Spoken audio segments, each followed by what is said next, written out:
నమస్తే welcome to ఆధ్య media నేను బాలు మనతో పాటుగా ఉన్నారు తెలుగుదేశం సీనియర్ నేత ముప్ప అంకమరావు గారు వారితో మాట్లాడదాం సార్ నమస్తే మాట మార్చను మడమ తెప్పను అన్నటువంటి సీఎం జగన్మోహన్ రెడ్డి గారు ఎంప్లాయీస్ విషయంలో ప్రతి చోట కూడా మాట మారుస్తున్నారు మడమ తిప్పుతూ వస్తున్నారు మరొకసారి ఎంప్లాయీస్ విషయంలో మళ్ళా నిన్న రుజువైంది ఆయన ఎన్నికలు అంటే గత ఎన్నికల ముందర పాదయాత్ర చేస్తూ ఏమేమన్నారో ఒకసారి మనం గుర్తు చేసుకున్నట్లయితే నేను ప్రమాణ స్వీకారం చేసిన వారం రోజుల లోపలగా ఈ ఏదైతే సిపిఎస్ ఉన్నదో దాన్ని రద్దు చేసేసి ఓపీఎస్ మళ్ళీ తీసుకువస్తానని చెప్పి అప్పుడన్న జగన్మోహన్ రెడ్డి గారు దాన్ని ఇప్పుడు మాట మార్చి అది సాధ్యాసాధ్యాలు కాదు అంటూ మళ్ళీ ఇంకొక ఏదో మాట మార్చి మళ్ళీ ఎంప్లాయీస్ని దగా చేసేటువంటి ప్రయత్నం జరుగుతూ ఉంది.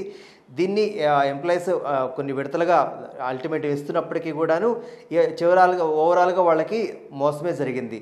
సో మీరేం చెప్తారు దానికి సంబంధించి? ఇప్పుడు ఆయన ప్రకటించినటువంటి మొట్టమొదటి హామీలు ఏవి చూసుకున్నా కూడా నిన్న ఆయన చూడటం జరిగింది. 100% నేను అమలు చేశాను, అవి మేనిఫెస్టో మొత్తం అమలు చేశానని చెప్పని ఆయన చెప్పడం జరిగింది. ఆయన ఆ రోజు పాదయాత్రలో ప్రకటించినవన్నీ కూడా నేను నెరవేర్చడం జరిగిందని చెప్పని ఆయన చెప్పడం కూడా జరిగింది. ఆయన ఆ మాట అన్నాడు. సకల శాఖ మంత్రి గారు ఏమంటున్నారంటే ఈ సిపిఎస్ గురించి అవగాహన లేక ఆ రోజు అన్నారు అని చెప్పి కూడా అన్నారు. ఇది ఒకటి గుర్తుపెట్టుకోవాలి. అవును, అంటే ముఖ్యమంత్రి గారికి అవగాహన లేదు, సకల శాఖ మంత్రికి మాత్రం అవగాహన ఉంది. ఆ సకల శాఖ మంత్రి పేరు కూడా చెప్పండి సార్. సజ్జల రామకృష్ణారెడ్డి గారు చెప్తే కాస్త జనాల క్లారిటీ. అంటే సకల శాఖ మంత్రి గారు అంటే అందరికి అర్థమైపోతుంది. ఓకే, దాంట్లో ఎలాంటి సందేహం లేదు.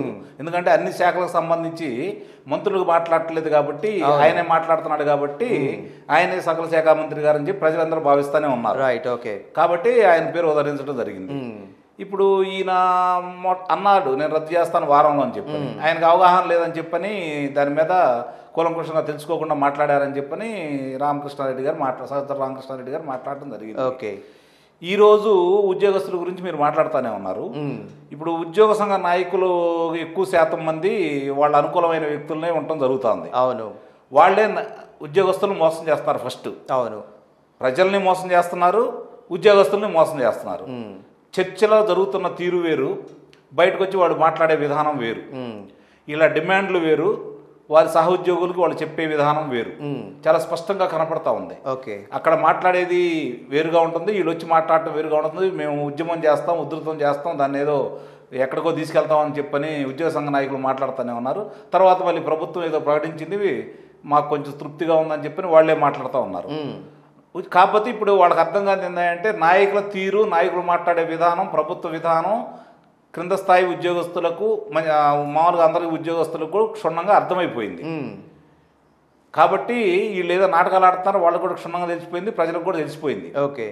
అంటే ఇవాళ కొంతమంది ఉద్యమ నాయకులు అంటే ఈ సంఘ నాయకుల్ని చేతిలో పెట్టుకొని ప్రభుత్వం ఆడిస్తున్నటువంటి నాటకాలే ఇవన్నీ. ఓకే. కాబట్టి అక్కడ ఆయన దాన్ని రద్దు చేసేది లేదు. వీళ్ళు కోరిన కోరికలు ఇప్పుడు నిన్నేమన్నారు 27 అంటే ఇంకొక 4 సంవత్సరాల తర్వాత సంవత్సరానికి ఇంత అని చెప్పని వీళ్ళ కోరికలను తీర్చుకోవటం, వీళ్ళకి ఇస్తానన్న అమౌంట్లు ఇవ్వటం అనేది చెప్పారు. అంటే వాళ్ళ లెక్క ప్రకారం ఈ ఉద్యోగ సంఘ నాయకుల లెక్క ప్రకారం కూడా ఇంకా 27 దాకా ఎన్నికలు రావా? ఓకే. ఇదే ప్రభుత్వం ఉంటుందా? అంటే వీళ్ళ ఉద్దేశం అదేనా? అంటే అక్కడే తెలుస్తుంది కదా, ఇలా డొల్లతనం బయటపడిపోయింది కదా.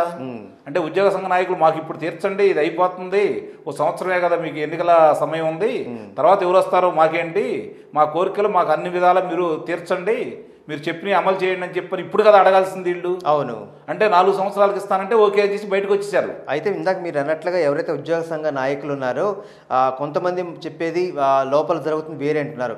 పోనీ వాళ్ళు లాలుచి పడ్డారు అనుకున్నా కానీ ఆ 4-5 నలుగురు వరకు బెనిఫిట్ పొందినా మరి మిగతా ఉద్యోగస్తుల పరిస్థితి వాళ్ళు ఎందుకు కామ్గా ఉంటున్నారు?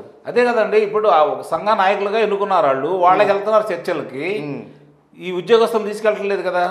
వాళ్ళు చెప్పింది వాళ్ళు ఏం చెబుతున్నారు, లేదు మేము మాట్లాడాము, వాళ్ళు పరిశీలిస్తా ఉన్నారు, మనం ఉద్యమమే చేద్దామని చెప్పి వాళ్ళు మాట్లాడుతున్నారు. ఓకే. వీళ్ళు ఏమనుకున్నారు, నిన్నదాకా మనం ఉద్యమం చేస్తున్నాం కదా, మనం కోరికలు సాధించుకుందాం అని చెప్పి వీళ్ళు భావిస్తా ఉన్నారు. కానీ అంతర్గతంగా అక్కడ జరుగుతున్నది వేరు. ఓకే. కాబట్టి ఇప్పుడు ఒక్కోటి ఎన్నికల దగ్గరకు వస్తాం కదా, ఇవన్నీ బయటకు వస్తూ ఉంటాయి అన్నమాట. ఓకే. ఇప్పుడు ఈరోజు మరి మీరు అన్నట్టు నా ఉద్యోగులకి 4 సంవత్సరాలు వీళ్ళు ఎందుకు కాలపరిమితి పెట్టారు అని చెప్పని వాళ్ళు అడిగితే కదా నిజంగా ఏం జరిగింది అనేది బయటకు వచ్చేది. అవును. కాబట్టి అడుగుతారని ఒకవేళ అడగకపోతే మనసులో పెట్టుకొని రేపు పొద్దున ఏం చేయాలో ఉద్యోగస్తులు చేస్తారని చెప్పి నేను భావిస్తా ఉన్నాను. రైట్. మరో పక్కన ఇప్పుడు మీరు అన్నట్లుగా సకల శాఖ మంత్రి గారు ఇంకొక మాట కూడా ఉన్నారు. 2070లో గనక అంటే ఇదే ఓపీఎస్ విధానం గనక అమలులో ఉంటే 3,70,000 కోట్ల రూపాయల బడ్జెట్ వాళ్ళ వరకే కేటాయించాల్సి వస్తుంది. సో అది సాధ్యం కాని పని అని చెప్పేసి మళ్ళీ ఆయన అన్నారు. సో అంత ఇంకొక మాట ఏంటంటే మేము అప్పుడే అపోజిషన్లో ఉన్నాం కాబట్టి మాకు తెలియక మాట్లాడామన్నారు. సో ఈ అపోజిషన్లో ఉన్న మాటకి ఈ 4 ఏళ్లలో వచ్చిన అనుభవానికి 2070 వరకు అంచనా వేయగలిగిన తెలివితేటలు అంత నాలెడ్జ్ వీళ్ళకి వచ్చిందని అనుకోవచ్చు. అంటే 2070 దాకా వాళ్ళే ఉంటున్నారు, ముఖ్యమంత్రిగా ఆయన ఉంటాడు, సలహాదారుడుగా ఈయనే ఉంటాడు అని చెప్పి నా అభిప్రాయం కావచ్చు. మరి 30 ఏళ్ళు ఉంటాయని చెప్పి అన్నారు కదా ఆయన. అదే అందుకనే ఆయన అంటే 30 ఏళ్ళు కాదు కదా ఇప్పుడు, అంటే ఇంకో 46 సంవత్సరాలు, 47 సంవత్సరాలు, అంటే మొత్తం 50 సంవత్సరాలు ముఖ్యమంత్రిగా జగన్ రెడ్డి గారు ఉంటారు, సలహాదారుడుగా సజ్జల రామకృష్ణారెడ్డి గారు ఉంటారు అనేది రామకృష్ణారెడ్డి గారి అభిప్రాయం కావచ్చు. అంటే 100 ఏళ్ల పాటు ఈయనే పరిపాలిస్తారు జగన్మోహన్ రెడ్డి గారు. 100 ఏళ్ళు వాళ్ళ యొక్క ఆలోచనను వాళ్ళ అభిప్రాయం కూడా నెరవేరాలని కోరుకుందాం. Okay right. దీంతో పాటుగా కాంట్రాక్ట్ ఉద్యోగస్తుల గురించి కూడా ఒక చర్చ వచ్చింది. ఇందాక అన్నట్టుగా మాకు అప్పట్లో అనుభవం లేదు కాబట్టి ఒక మాట ఇచ్చాము. మేము గత ప్రభుత్వం ఏర్పాటు చేసినప్పటికీ అంతకుముందు 5 సంవత్సరాల్లో ఉన్న వాళ్ళకి మాత్రమే క్రమబద్ధీకరిస్తామంటే ఒక మాట అన్నారు. సో దీన్ని ఎలా చూడాలి మరి? మిగతా వాళ్ళ భవిష్యత్తు ఏమైపోవాలి, లేకపోతే వాళ్ళ ఆశలు ఏమైపోవాలి? అంటేనండి ఇప్పుడు ఈ మాట అన్నారు అంటే ఇందుట్లో వీళ్ళను డివైడ్ చేయటం అనమాట. ఓకే, వేరు చేసేసి, ఎందుకంటే అంతకుముందు వాళ్ళు వేరు అంటే వాళ్ళకి ఉపయోగ చేస్తున్నాం కాబట్టి వాళ్ళందరూ మా కలిసి ఉంటారు, లేనాళ్ళు మళ్ళీ పోరాటానికి సిద్ధపడతారు. తర్వాత ముందు వీళ్ళు వచ్చేసి మాకు ఇచ్చారు కదా, తర్వాత మీకు ఇస్తామంటున్నారు కదా, మీరు ఆగండి అని చెప్పి చెప్పించాలనే ప్రయత్నం చేస్తున్నట్లున్నారు. అంటే రాజధానిలో సెంటు భూమి ఇచ్చిన వాళ్ళు ఒక పద్ధతి, ఒక పక్కలాగా మిగతా వాళ్ళు ఒక పక్కలాగా అంతే. సో ఎంప్లాయీస్ లో కూడా క్రమబద్ధీకరణ చేసిన వాళ్ళు ఒక పక్కన, నాన్ క్రమబద్ధీకరణ అంటే వాళ్ళు ఏమనుకుంటున్నారంటే క్రమబద్ధీకరణ చేసిన వాళ్ళందరూ మా ఎంటే ఉంటారు, మళ్ళీ ఇంకొక 3-4 నెలల తర్వాత ఎన్నికల ముందు మళ్ళీ ఒక ప్రకటన చేస్తాము, దాన్ని బట్టి వాళ్ళు కూడా మాకల్లే వస్తారు. ఓకే, అంటే ఈ వ్యతిరేకతను ఈ విధంగా చేసుకుందాం అని చెప్పి వాళ్ళు భావిస్తా ఉన్నారు. అంటే ఎవరికైతే క్రమబద్ధీకరణ చేశారో వాళ్ళ వరకే ఉంటారా? మిగతా వాళ్ళు కూడా ఉంటూ కూడా వాళ్ళు టెంపరీగా ఉంటారా, లేకపోతే వాళ్ళని తీసేస్తారా? అంటే ఇప్పుడు వాళ్ళు ఏది సంపూర్ణంగా ఇది అని చెప్పి చెప్పట్లేదు కదా. ఇది చెప్తే మనం దాని గురించి నిజంగా వీళ్ళకే ఇస్తారు, మిగిలిన వాళ్ళకి ఏమంటున్నారు, ఏళ్ళకే లబ్ధి చేకూరుస్తారు, మిగిలిన వాళ్ళకి ఏమి చేయమంటున్నారని చెప్పి మనం చెప్పుకోవడానికి. ఇప్పుడు ఇంతకుముందు ఏమన్నారు, గత 5 సంవత్సరాలు అంటే ఉమ్మడి రాష్ట్రంలో ఉండగా జరిగిన 4 వరకు మాత్రమే అని కదా వాళ్ళ అభిప్రాయం. తర్వాత ఇప్పుడు చంద్రబాబు నాయుడు గారు వచ్చిన తర్వాత జరిగినటువంటి వాళ్ళకి ఇప్పుడు అలా చేయము, వాళ్ళు తీసుకున్న గత ప్రభుత్వం అంటే చంద్రబాబు నాయుడు గారు 2014 నుంచి ఎవరైతే కాంట్రాక్ట్ ఉద్యోగులు తీసుకున్నారో వాళ్ళకి లబ్ధి చేకూర్చమనే కదా వాళ్ళ అభిప్రాయం కూడా. అవును. కాబట్టి దీన్ని వాళ్ళు ఉద్యోగస్తులు ఏ విధంగా, ఈ కాంట్రాక్టు సంబంధించిన వాళ్ళందరూ ఉద్యోగస్తులు ఏ విధంగా స్పందిస్తారని మనం చూద్దాం. అంటే నేను ఇందాక చెప్పినట్లు వాళ్ళని విడగొట్టి, అంటే బ్రిటిష్ వాళ్ళు ఏ విధమైతే చేశారో సేమ్ అదే విధంగా వీళ్ళు అమలు చేయాలని చెప్పి వీళ్ళు కోరుకుంటా ఉన్నారు. రైట్. మొత్తం ఖరాఖండిగా ఇప్పటిదాకా ఏదో అడ్డం పెట్టిన తెరలాగా ఉన్నటువంటి వ్యవహారం నిన్నటితో మొత్తం బట్టబయలైపోయింది. సో ఓపీఎస్ రద్దు, కాంట్రిబ్యూషన్ పెన్షన్ స్కీమ్ కాదు, సంథింగ్ ఇంకోటి ఏదో తీసుకొచ్చారు. కనీసం ఇకనైనా సరే ఎంప్లాయీస్లో తిరుగుబాటు కావచ్చు, లేకపోతే వాళ్ళు ఇచ్చినటువంటి కొన్ని అల్టిమేటం డేట్స్ కొన్ని, అంటే కలెక్టరేట్ల ముట్టడి, లేకపోతే పెన్ డౌను, మొబైల్ డౌను, ఇట్లా అల్టిమేట్లో ఒక డేట్స్ ఇచ్చారు. దానికి కట్టుబడి ఉంటారా, లేకపోతే ఇంకా ఈ మభ్య పెట్టే మాటలు చెప్పే వాళ్ళ మాటలే ఇంకా వింటూ ఉంటారా? అంటే నాయకులు కదా నిర్ణయం తీసుకోవాల్సింది. ఇప్పుడు నాయకులే కదా నిర్ణయం తీసుకోవాల్సింది. ఉద్యమ సంఘ నేతలు ఎవరైతే ఉన్నారో వాళ్ళు నిర్ణయం తీసుకోవాలి. ఓకే, వాళ్ళు చెప్తే వీళ్ళు అమలు చేస్తారు.